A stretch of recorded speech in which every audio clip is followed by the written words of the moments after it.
Police यहाँ से हटा देंगे। तो मैं तो यही सोचता हूँ कि एक शांतिपूर्ण प्रदर्शन जिसमें शांति के अलावा और कुछ भी नहीं है, जो कि एक संवैधानिक हक है, वो भी ना दिया जाए तो फिर शायद यही बेहतर है। शायद यही जगाएगा देश को कि हमारा देश कैसे चल रहा है। शायद हमारे यहाँ होने से हमें इस तरह ज़बरदस्ती हटाया जाना ही देश को जगाने में ज़्यादा कारगर होगा।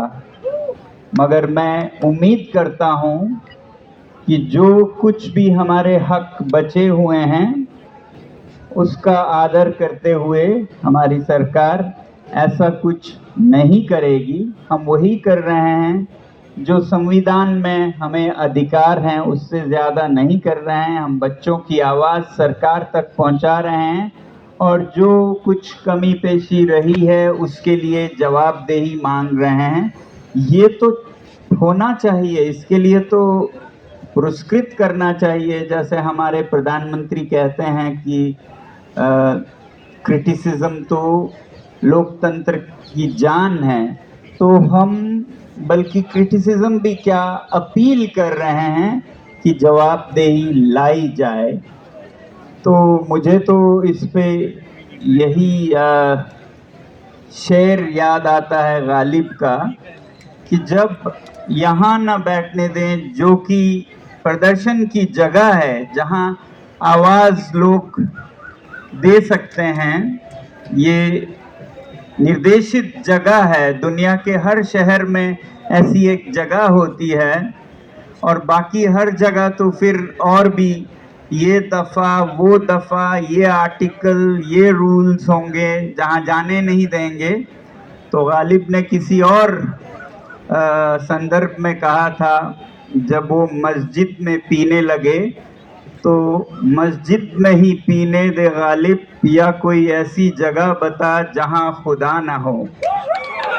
तो हम कहते हैं जंतर मंतर पे ही रहने दे सरकार, या कोई ऐसी जगह बता जहां दफा ना हो।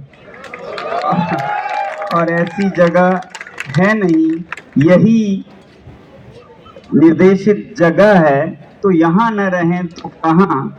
और फिर ये कलंक बनेगा देश पर, बल्कि अंतर्राष्ट्रीय स्तर पर भी, कि यहाँ शांति से प्रदर्शन कर रहे अनशन कर रहे लोगों को जबरदस्ती हटाया गया। ये एक अंतर्राष्ट्रीय समाचार बनेगा और अभी तक हमने इसे अंतर्राष्ट्रीयकरण न करने की पूरी कोशिश की है।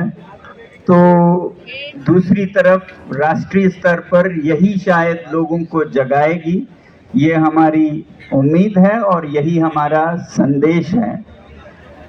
अगर हम यहाँ रहते हैं तो भी मैं कितने देर आप लोगों से बातचीत कर पाऊँगा ये कहना मुश्किल है, मगर जितने दिन भी यहाँ हैं मैं अपील करूँगा कि आप लोग आते रहें और बड़ी संख्या में आकर अपने ही जीवन के लिए, जो युवा हैं अपने ही भविष्य के लिए, और जो बड़े हैं अपने बच्चों के भविष्य के लिए एक ऐसी मांग करें जो आने वाले सालों में, जो शायद आप पर नहीं बीती हो, जो इन 20 बच्चों पर बीती और उनके माता पिता पर बीती, वो आप पर ना बीते, आपके निकट रिश्तेदारों पर ना बीते।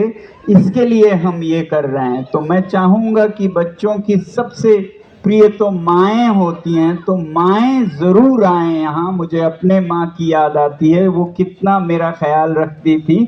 तो जिन माँओं के बच्चे हैं अभी 6वीं कक्षा में, 8वीं कक्षा में, 10वीं, आगे उनके बच्चों के साथ यही ना हो, इसलिए मैं अपील करूंगा कि माएँ तो ज़रूर आएँ। नहीं तो आप शायद यही सोचते रह जाएंगे ये तो उन बच्चों की बात है, हमारे साथ तो कुछ हुआ नहीं।